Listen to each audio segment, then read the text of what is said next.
If you had told me a few months ago that I would be able to model this part with FreeCAD, I would have laughed in your face and gone back to Fusion 360. Since the release of FreeCAD 1.0, the game has changed. I'm going to show you how I created this bike fork without tears, screams, or despair using FreeCAD. This tutorial is aimed at beginners in FreeCAD. If you're starting from scratch, I highly recommend starting with the video I linked above. But don't worry, if you start from zero, I will guide you step by step. The goal of this video is to demonstrate, through this workflow, that FreeCAD can be effectively used in a professional setting to model real-world objects. I aim to showcase its accessibility for beginners and its ability to compete with commercial software, all without any financial investment. When you open FreeCAD for the first time, this dialog box pops up, allowing you to choose a language, units, navigation style, and theme. Coming from Blender, I choose the same navigation style. I also choose the light theme to make it easier for you to distinguish the icons. FreeCAD is divided into several workbenches, each specialized in a specific function. These workbenches can work independently or together. In this tutorial, we will exclusively use the Part Design workbench.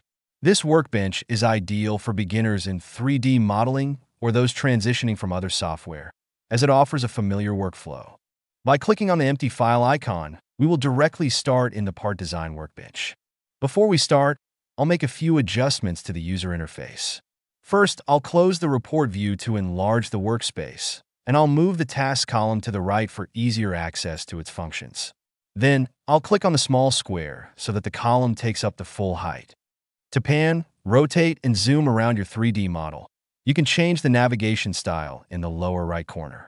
Hovering your mouse over the chosen style will display a diagram of the corresponding keyboard shortcuts. This is a great way to experiment with different navigation methods. In the side menu, you'll find other options that might be useful depending on your preferences. In my case, I changed the orbit of rotation to turntable, but feel free to experiment. Before we dive in, I'm going to head over to Edit and Preferences to adjust the icon size so it's easier for you to follow along. Before we start modeling, let's focus on the fork structure. It's composed of a steerer tube that can be straight or tapered, two symmetrical legs that can be round tubes, but in our case, they'll have a more interesting geometry than simple rounds. The last parts are the dropouts, which allow you to attach the wheel to the fork. As you can see, the fork is composed of 3 different parts. The goal is to create this model without leaving the Part Design workbench and to make it parametric, controlled by 3 variables: the length of the steerer tube, the length of the legs, and the diameter for the wheel axle. To begin, ensure that you are in the Part Design workbench. Click on the variable icon to create a new variable. We'll name it steerer_length. This variable will control the length of the steerer tube without having to go back to the sketch that drives it. Set its value to 230. We can modify this value later as needed. In the tree view on the left, a new line has been created containing the variable.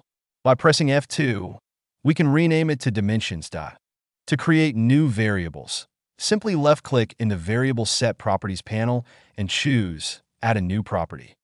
Name this variable leg_length and give it a value of 270. To create the last variable, repeat the process and name it axis_wheel_diameter. Give it a value of 20 millimeters. Now that we've finished creating the variables, let's tackle the star of the show, modeling with FreeCAD. We will begin with the steerer. Analyzing its shape, we can easily see that we'll start with a revolve feature to create its basic form. Then, we'll create 2 fillets to soften the sharp edges, followed by a thickness operation to give it a wall thickness. Finally, we'll use a pocket feature to enlarge the opening and ensure wheel clearance. Click on the icon to create a new body in the top right corner. A new line will appear in the tree view on the left. This is where all the operations for this part will be stored. Press F2 to rename it to steerer. To create our revolve, we first need to sketch its profile. The Revolution tool generates a 3D solid by rotating a 2D profile, either a sketch or a 2D object, around a chosen axis. Click on the sketch icon and select the front plane, in this case, the XY plane. Notice how the 3D view has adjusted to become perpendicular to the XY plane. This allows us to draw flat, as if on a sheet of paper. We're going to sketch the profile for the revolve. To do this, we'll use the polyline tool, which allows you to draw multiple lines in one go. Start the sketch at the origin and follow my drawing. You'll notice that when your line is close to horizontal or vertical, FreeCAD automatically applies a constraint, which is a huge time saver when sketching. The constraints are the red lines that are close to your drawings. To stop using the tool, press the Escape key. This will automatically stop the current tool. You can reuse the tool without selecting it again. We will close the contour using a B-spline later. For now, let's apply dimensional constraints to the sketch entities. Select the Dimension tool and click on the left edge. We will assign the value of the variable steer_length to this dimension. To do this, click on the FX icon to access the expression input. Then type varset steer_length. The value of this variable will be controlled by the varset table without having to return to the sketch to modify it. The other dimensions are fixed according to cycling industry standards. Let's add an initial dimension of 22 millimeters to the bottom edge. Next, for the height of the taper, apply a dimension of 105 millimeters. For the radius of the top of the tube, apply a value of 14.25 millimeters. For the radius of the end of the tapered, give a 20 millimeters value. Input a value of 40 millimeters for the height of the taper. Note that the newly dimensioned point will be positioned above, further east, than the other point. This is not a problem. Assign it a value of 48 millimeters. The point will once again be positioned above its counterpart. Apply a radius of 28 millimeters to the widest part of the steerer. For the more observant, you'll notice that we still need to close the contour. To do this, we'll use a B-spline. A B-spline is a curve controlled by multiple points that allow for adjustment of curvature. In this case, we will use 3 points, one at each end and a third to modify the curvature. To stop using the tool, simply press the Escape key on your keyboard. When creating a B-spline, a curvature comb appears along the spline. We can hide it by going to the Sketch menu, then Sketch or Visual, and clicking on Curvature Comb. This makes the display less overwhelming. We can modify the curvature by moving the blue control point on the spline. To constrain it, select both the blue point and the starting point at the bottom, then click on the Vertical Constraint tool. You'll notice that the point can now only move in this direction. To fully constrain it, use the Dimension tool and set its value to 15 millimeters. You'll notice that the sketch is now completely green, indicating that it is fully constrained. You'll also see this indication in the right-hand panel. Generally, when everything is green, just like the green pedestrian light that tells you it's safe to cross the street, it means you're on the right track. You can close the sketch. Since we've applied a variable to the sketch, now is a good time to test if it behaves as expected. Go to the Variable Set Properties and adjust the value of the steerer. You'll see that the sketch updates correctly. We can then select the sketch and go to the right-hand menu and click on the revolution icon. FreeCAD will automatically detect the axis of rotation and perform the operation. If not, you can select a different axis of rotation from the left-hand menu. You can also choose to rotate by an angle, not just 360 degrees. In our case, we'll stick with 360 and click OK. We will now create 2 fillets on the steerer to round off the corners. To do this, select the 2 edges while holding down the Control key, then click on the Fillet tool in the top menu. A dialog box will open on the right. Enter a value of 2 millimeters for the fillet and click Enter. As you can see, the tube is solid, which would be catastrophic for material cost and the tube's weight. To remedy this, we will perform a thickness operation. This operation will create an internal thickness and remove the top and bottom faces. To perform this operation, select the top and bottom faces and click on the thickness icon in the top menu. In the right-hand dialog box that opens, enter a thickness of 2.2 millimeters and click OK. We will now perform a pocket operation to remove material and facilitate the passage of the tire under the steerer. To do this, we will create a sketch on the front plane, the XZ plane. Next, using the Circle tool, we will draw a circle on the vertical axis below the steerer. Be sure to snap to the green axis. Using the Dimension tool or the D key, Apply a vertical dimension constraint between the center of the circle and the horizontal plane of 32 millimeters. Also, give the circle a diameter of 75 millimeters. The sketch is fully green, indicating it is fully constrained. We can now close it. In the right-hand menu, select the pocket operation. This operation will allow us to create a hole all the way through the steerer by selecting the Through All option and checking the Symmetric to Plane box, which will mirror the operation on both sides. Exit the menu by clicking OK. Congratulations, you have just created the first piece of the fork. You see, it was quite straightforward. We will now model the fork legs. As mentioned, this part is symmetrical on both sides. We will start with an additive pipe operation, followed by a pocket, then a thickness, and we will finish with a Boolean operation. Click the Create a New Body icon in the right-hand menu. As before, a new line will be created in the tree view. Use the F2 key to rename the body to leg. To create the fork leg, we will use an additive pipe feature. This operation involves extruding a profile along a path. As we love spicy things, in our case we need 3 profiles, P1, P2, and P3. Profiles P2 and P3 will be identical, while P1 will be smaller. This will create a tapered look at the bottom of the leg and a constant profile at the top. We could achieve this by using an additive pipe followed by an additive loft, but this would add an extra operation, and the curvature at the junction of the 2 operations might not be perfect. Since we're not cavemen and want to simplify things, we'll do everything in a single operation. Ensure that your body leg feature is active and selected. We will create the path. Create a sketch on the front plane, the XZ plane. As you can see, the green vertical axis is obscured by the steerer. This can make it difficult to constrain our sketch. In the top left menu bar, the View section option allows you to see through the steerer to the plane, as if the plane were cutting the steerer in half.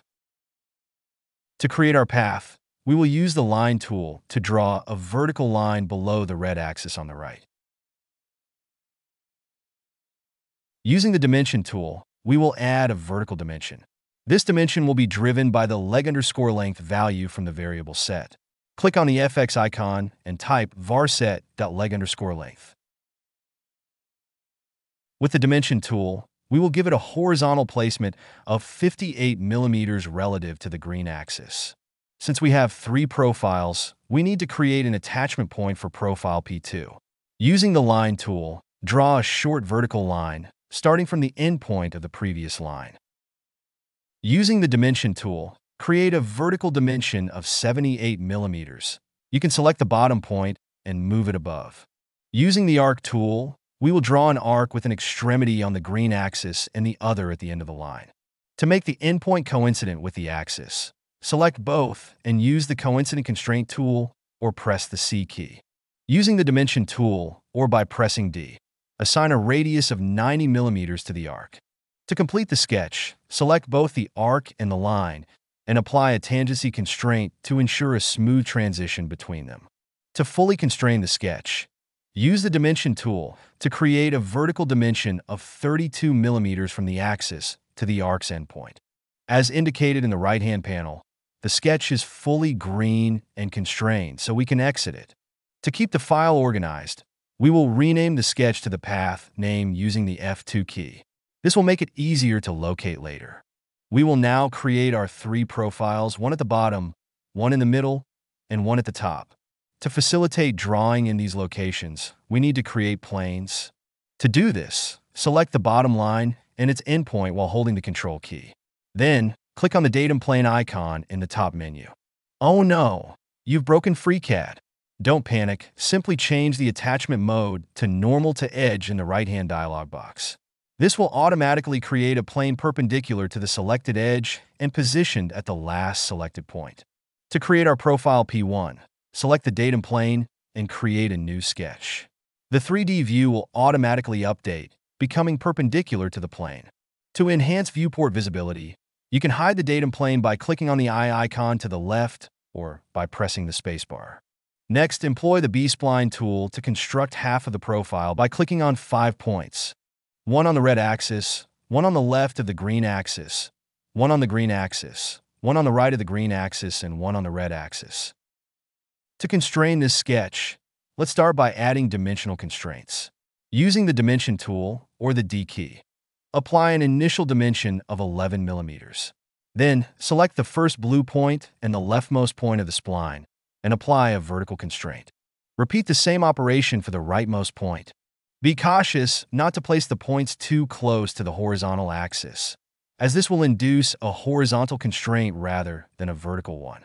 Next, select the midpoint of the spline and the already constrained blue point on the green axis, and apply a coincident constraint. We still have 2 degrees of freedom. Select the rightmost blue point and, using the Dimension tool, D key, assign it a height of 18 millimeters. Then, assign a height of 14 millimeters to the middle blue point. To achieve symmetry of the profile, we have several options. I will present 3 to you, but I strongly recommend the last approach. The first one involves selecting the spline and activating the Symmetry tool in the hidden menu in the upper right corner. Then, select the red axis and click. Symmetry will occur, but the sketch will not be constrained. We can use the Symmetric Constraint tool to remedy this, but the attachment points will not be coincident, so they must be reapplied.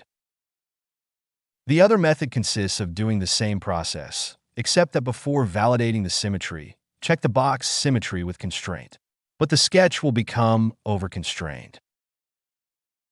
I therefore recommend using the B-Spline tool, retracing the spline in the same way, and then applying the symmetry constraints with the tool. While it might not be the most elegant method, this process consistently gives me a quick result for this sketch.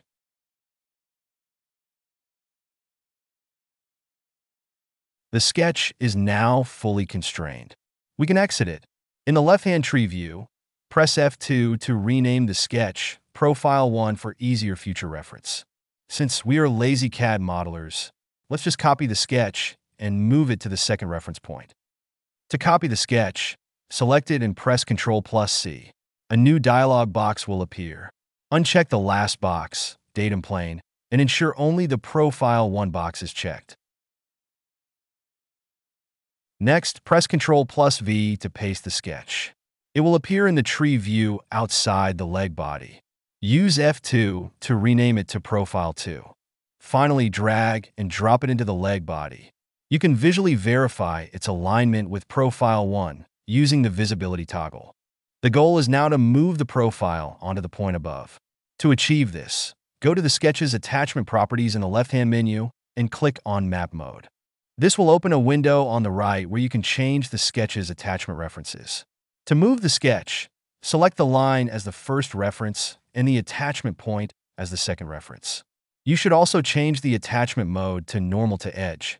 You will normally see a green message at the top of the dialog box indicating that the placement is valid. Click OK to close the window. We'll now modify Profile 2 to make it larger. Double-click on the sketch or right-click and select Edit Sketch to make changes. Double-click on the dimensions to change them. Set the values to 26 instead of 18, 21 instead of 14, and 15 instead of 11. Once you've made these changes, you can exit the sketch. We're going to repeat the same process to copy and move Profile 2. Select the sketch of Profile 2. Use the keyboard shortcut Ctrl+C to copy it. In the new dialog box that opens, uncheck the Path box so that only the Profile 2 box is checked, then click OK. Next, use Ctrl+V to paste the copy of Profile 2. Press F2 to rename the new sketch to Profile 3. Finally, drag and drop the new profile into the leg body. To move the sketch, go to the sketch's attachment properties and click on Map Mode. In the menu that opens on the right, select the arc as the first reference, then choose the end point of the arc as the second reference. You'll notice that the sketch is in the correct position, but rotated incorrectly. To fix this, go to the Offset attachment and apply a Z-axis rotation of -90 degrees. Note that the rotation occurs relative to the sketch's coordinate system, not the global coordinate system. Therefore, the rotation must be applied along the Z-axis, not the X-axis. Press Enter to leave the dialog box. We're going to create an additive pipe. Start by selecting Profile 1 and clicking on the Additive pipe icon in the top menu. In the right side panel, Profile 1 should be automatically added to the first slot. The second slot asks you to select a path for the operation. Click on Object and select the path sketch. Currently, Profile 1 is extruded along the entire path. To change the section before the curve, go to the Section Transformation section at the bottom. Change its mode to multi-section. Click Add Section and select Profile 2. Repeat this operation, but this time choose Profile 3. As you can see, we've achieved the desired result. So, we can click OK and close the operation. Now, we'll perform a pocket operation to remove a portion of the tube's end and give it a more distinctive shape. First, we'll hide the additive pipe and make the path sketch visible. Then, we'll create a datum plane at the end of the path that is parallel to the XC plane. We'll sketch on this plane. To create the plane, select the bottom edge of the path and the end point while holding down the Control key. Then, click on the datum plane icon. In the dialog box that opens, change the attachment mode to normal to edge and apply a 90-degree rotation around the y-axis. Click OK to close the window. Select the datum plane and create a sketch on it. Using the 3D view cube, we'll change the view to a right view with the word right written horizontally. We'll make the additive pipe visible again to better understand the proportions. We'll also use a section view to display the vertical axis and hide the datum plane for a cleaner workspace. Using the line tool, we'll draw two horizontal lines on the green axis, one to the right and one to the left of the vertical axis. We'll then select them and make them equal using the equal constraint. With the dimension tool, we'll assign a value of 25 millimeters to this segment. Next, still using the line tool, we'll draw a line from the left end that will intersect the tube at an angle. We'll complete the sketch to form a right triangle. Finally, with the dimension tool, we'll impose a 15-degree angle to fully constrain the sketch. You can close the sketch. Then, with the sketch selected, click on the pocket icon in the right-hand menu. In the pocket type, choose Through All and check the Symmetric to Plane box. The operation was successful. We can hide the sketch of the path. Now, we'll perform a thickness operation to create a cavity inside the tube and reduce its weight. To do this, select the top face of the tube and click on the thickness icon in the top toolbar. In the right-hand menu settings, change the join type to intersection and set the thickness to 2.2 millimeters. Then, click OK to close the operation.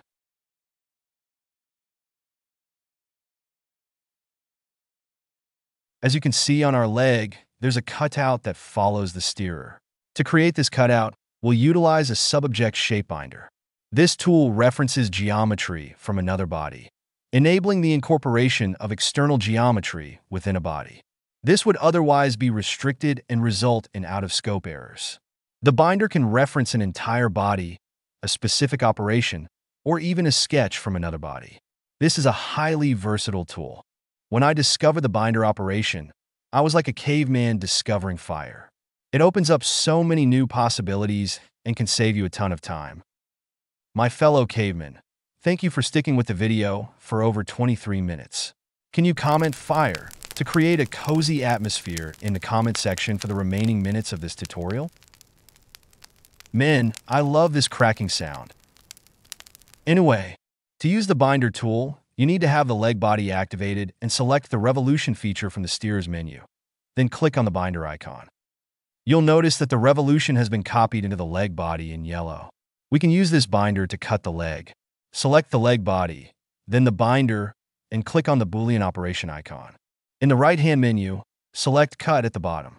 The 3D view will automatically update, showing you the portion that will be removed. This is exactly the result we were expecting. The leg body is now complete. Next, we'll sketch the dropout, which secures the wheel to the fork. We'll keep the design simple by starting with a pad operation and finishing with a Boolean operation. The most challenging part will be accurately positioning the initial sketch to follow the varying lengths of the legs according to the leg variable. To create this dropout, We'll start by creating a new body using the icon on the right-hand menu. Using the F2 key, we'll rename it Dropout. The tricky part of this component is placing the dropout exactly at the end of the leg and ensuring it follows the length variations of the leg when adjusting the leg_length variable. To achieve this, we'll once again use the binder. On one hand, to project the sketch path into the dropout, but also to project the steerer into the dropout, which will serve as our reference.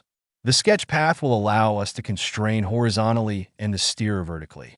To project the sketch path, select the sketch path, ensuring that the dropout is the active body, highlighted in green, and click on the binder icon. A new line appears in the dropout with the label binder. Repeat the same operation to project the steerer. Select the steerer and click on binder. The sketch path and the steerer should appear in yellow within the dropout body. We will now create a plane parallel to the YZ plane located at the end of the path. We will select the path and, holding down Control, select the end point, then click on Datum Plane. In the right-hand menu, we will change the attachment mode to normal to edge and perform a 90-degree rotation around the Y-axis to orient the plane correctly. To enhance visual clarity, we can suppress the visibility of the binder path within the graphics area. Next, select the datum plane and create a sketch. Using the 3D view cube, we'll change the view to a right view with the word right written horizontally. Using the circle tool, draw a circle below the green axis and to the left of the red axis. We can make the leg visible and create a section view for better visibility. Using the external geometry tool, project the top of the steerer so that we can reference the position of the circle relative to that location. Using the dimension tool, give a vertical dimension between the projected point and the center of the bottom circle. This dimension will be driven by the variable leg_length. To tell it to use an expression, click on the FX icon and type in the box that appears. Varset leg_length plus 49 millimeters. This will ensure a constant 49 millimeters gap each time the variable is adjusted, guaranteeing the correct placement of the dropout. Next, using the dimension tool, give a horizontal distance of 31 millimeters and a diameter. The diameter will be driven by the variable wheel_axis_diameter. Click on the FX icon and type varset wheel_axis_diameter. Next, select the circle tool and create a circle concentric to the first one and give it a diameter of 30 millimeters. Use the line tool to create two lines starting from the outer circle and going to the vertical axis. And don't forget to join them to close the sketch. The sketch is still under-constrained.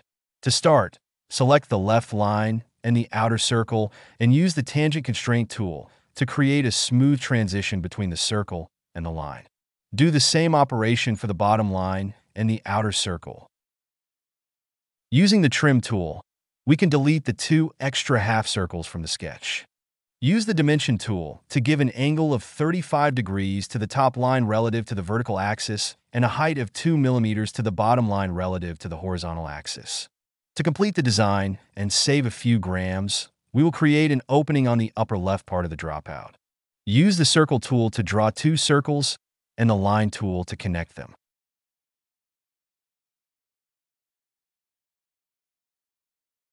You can move the sketch elements to see where the degrees of freedom are. Select the line, then the circle, and apply a tangent constraint. Repeat this action one more time for the other line and the other circle. There are still too many degrees of freedom. Using the trim tool, delete the parts of the circles that we don't need. Next, using the dimension tool, give a horizontal dimension of 21 millimeters and a vertical dimension of 17 millimeters to the top circle. Then, give a radius of 3 millimeters to the top circle. Next, using the dimension tool, give a horizontal dimension of 25 millimeters and a vertical dimension of 10 millimeters to the bottom circle. Then, give a radius of 4 millimeters to the bottom circle. Everything is now green, indicating that the sketch is fully constrained. We can now exit the sketch. We can now hide the binder as it is no longer needed. Then select the last sketch and click on the Pad Operation icon in the right-hand menu. Perform an 8 mm extrusion and click OK to close the menu. All that's left is to cut the dropout following the shape of the leg. To do this, we'll use the binder again. With the body dropout active, select the pocket operation of the body leg and click on the binder icon. This will project the pocket operation into the dropout.